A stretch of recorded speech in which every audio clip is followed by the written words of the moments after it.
I'm so proud to be here to celebrate all of you and your loved ones for reaching this incredible milestone after so much work at this historic institution. Congratulations, class of 2025.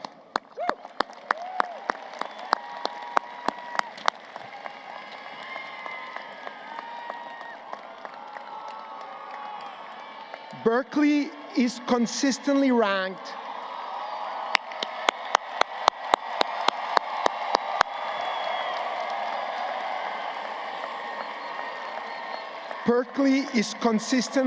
among the top universities in the world, the home of the free speech movement, and an epicenter for startups.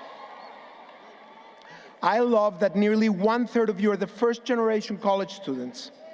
As the first in my family to graduate from university, I know how special that made my parents feel. And I want to celebrate all the families that sacrificed so much to get us here. Please give them a round of applause.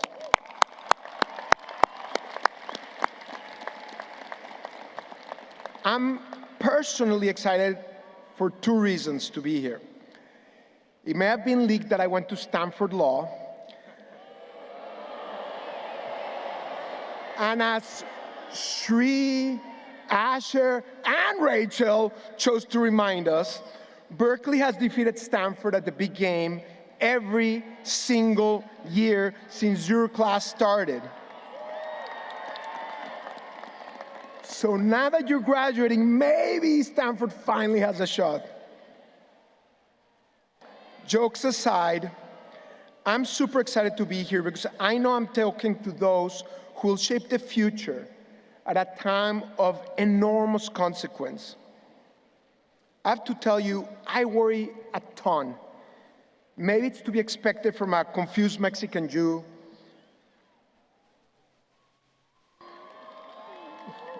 But I worry that our country and our world are headed in the wrong direction. As Rachel mentioned, my dad was liberated by American soldiers from a Nazi concentration camp.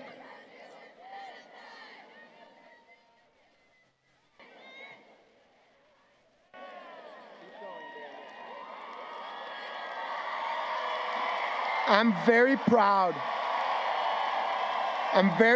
to live in a country and be in an institution where the right to protest is protected and where the right of 8,000 students who worked so hard to graduate is also safeguarded and celebrated. As I was saying, my dad was liberated by American soldiers from a Nazi concentration camp. I promised myself that I'd do what I can to prevent what happened to him from ever happening again to any other human being.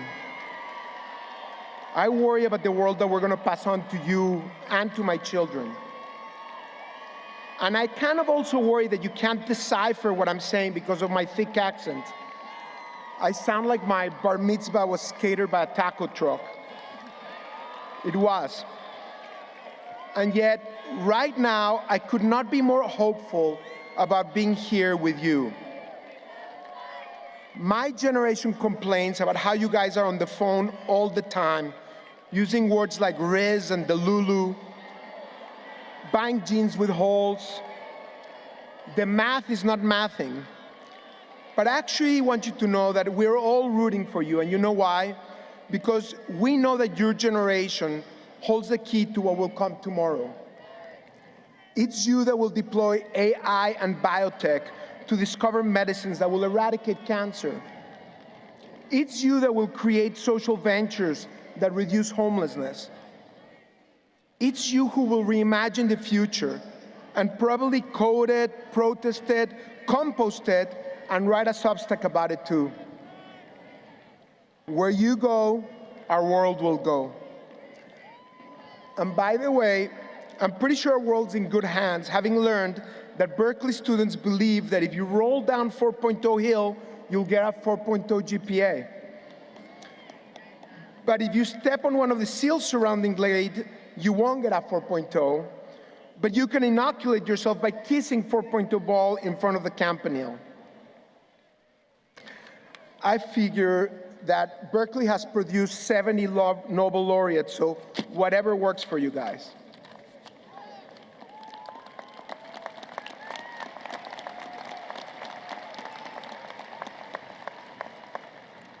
So what do you guys need to know? You need to know that youth gives you 4 superpowers to win in life and to build a better world. What are the 4 superpowers of youth? Grit, fearlessness, creativity, and the corniest but most badass, the power to love and to forgive. Let's start with grit. Hard work. That can-do energy, even before your espresso from Café Strata. Grit is waking up earlier and staying up later to advance your dreams. And the next 10, 20 years, that's when you'll have the most of it. Most ventures that change the world are started by young people, not by old guys like me. Grit is rebounding when you fall. You have no idea the number of failures that I had before I finally figured it out with kind. Grit is never giving up. When you're in your 20s, you pull all-nighters to get things done. When you're in your 50s, you pull a hamstring just getting out of bed.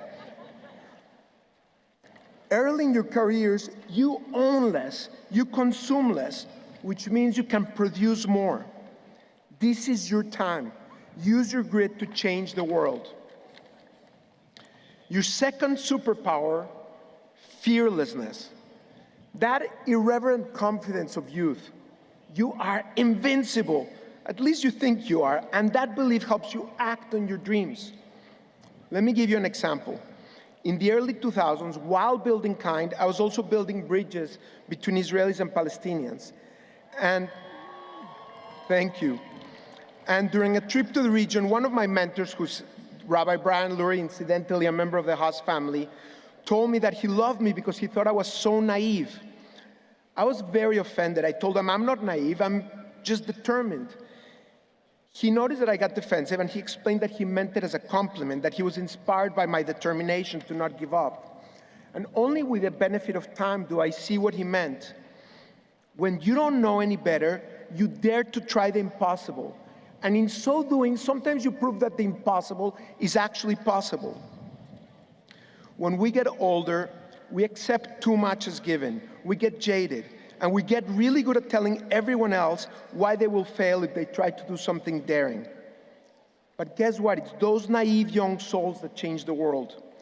Together with my co-founder, Mohammad Daraoche, yes, let's cheer those naive young souls.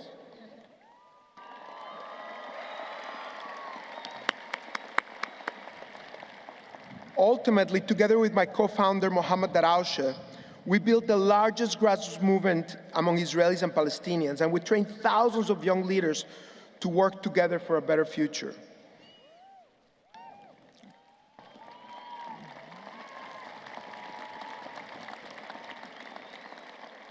God knows we have a long ways to go. But the generation that finally breaks the chains of hate could be in this stadium right now. Now, let me add an asterisk. Like superheroes, even your greatest powers can turn against you if unchecked. So yes, believe in yourself, but also stay grounded and introspective. Self-righteousness can lead you astray. Particularly when you're so committed, pay attention to the cues the world is sending you. Don't assume you have all the answers. Be fearless in your drive to act, but pair it with self-reflection. That's how you'll find and will fulfill your dreams. Which brings me to your third superpower of youth, creativity. The ability to dream big, to think boundlessly, and to invent the future.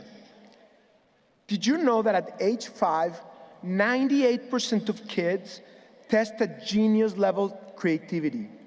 By adulthood, only 2%.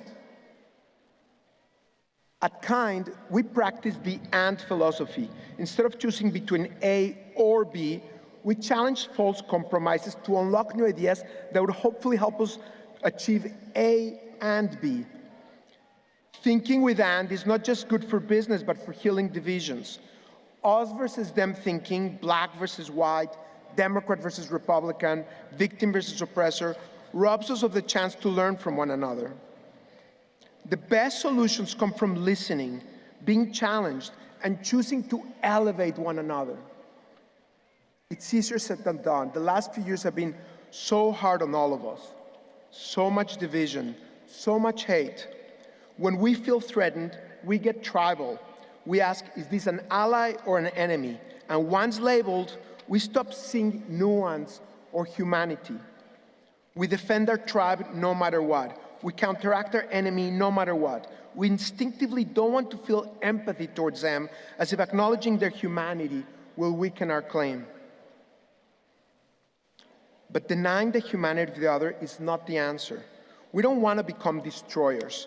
A destroyer is an extremist who takes action to divide, to demolish, and to diminish because they deny the humanity of the other. We need to choose to be builders instead. A builder is a person that acknowledges everyone's humanity and takes action to unite, to bring light, to build together, to build enterprises, to build schools, to build bridges. The power of this framework is that anyone can choose to be a builder. We're judged by our actions. We overcome the instinct to hate an entire group. And this brings us to your fourth superpower, the most important by far, and the one that we're most at risk of losing: youth's ability to love and forgive. Your first superpowers, grit and fearlessness, are about action. Creativity is about thinking. Love and forgiveness is about feeling, about empathy. We all have the power to love and forgive and to not hold rancor, but young people seem to always have the greatest reservoir of goodwill for others, the ability to turn the page.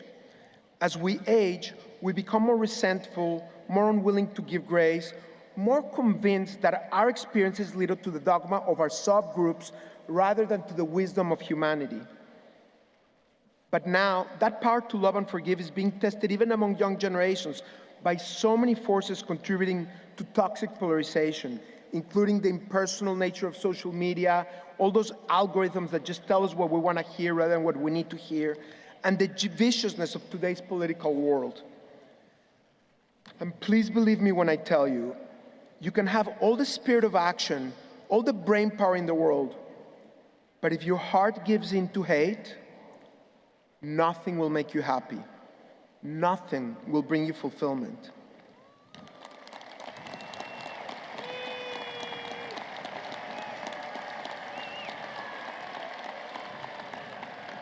Hate feeds off of ignorance and fear. It makes us all tribal. And hateful tribalism never ends with hating the other tribe. First you hate the distant other, then someone closer, and then you hate yourself. All of us are at risk of allowing hate to consume us. All of us succumb to stereotyping at times, but you can choose to break the cycle. I want to invite you to try something. And by the way, 2 days ago, I read this commencement talk to my wife, and when I got to this part, I asked everybody to close their eyes, and my wife said, "Daniel, you're such a cheeseball, could you please not do that?" But then I saw that Sri also asked you to close your eyes. So with her permission, you're not required, but it's optional if you choose to close your eyes. But either way, please join me and think back to a moment when you felt judged, intimidated, or afraid over the last couple years. Something that bothers you, someone that hurts you, that infringed on your feelings. Now think of a time that you caught yourself judging others for their politics, their religion, or race. Picture the person at the center of that experience. Lock in on that person with whom you had the greatest difference. For those protesting, it could be me. Now, break the shackles in your mind and feel the courage to forgive them and yourself. And if you have the courage to close your eyes, you can open them now. When you leave today, you're going to get a little pouch with 2 kind bars. Don't get so excited, they're not for you. One of them is for someone that got you here, a family, friend, a professor, someone that made a difference in your life. And if you're part of an immigrant family, you can take that bar and split into 20 micro pieces and give everybody a little bite. But the other bar, you cannot split. The other bar is for someone with whom a bridge was broken. Reach out, rebuild that bridge. And if you're the recipient, open your heart. And for the 93-year-old grandfather who stood through this entire talk wondering why nobody told him all this 70 years ago, we've got kind bars for all of you also, thanks to Berkeley student volunteers that are going to be handing them out at the gate when everybody exits.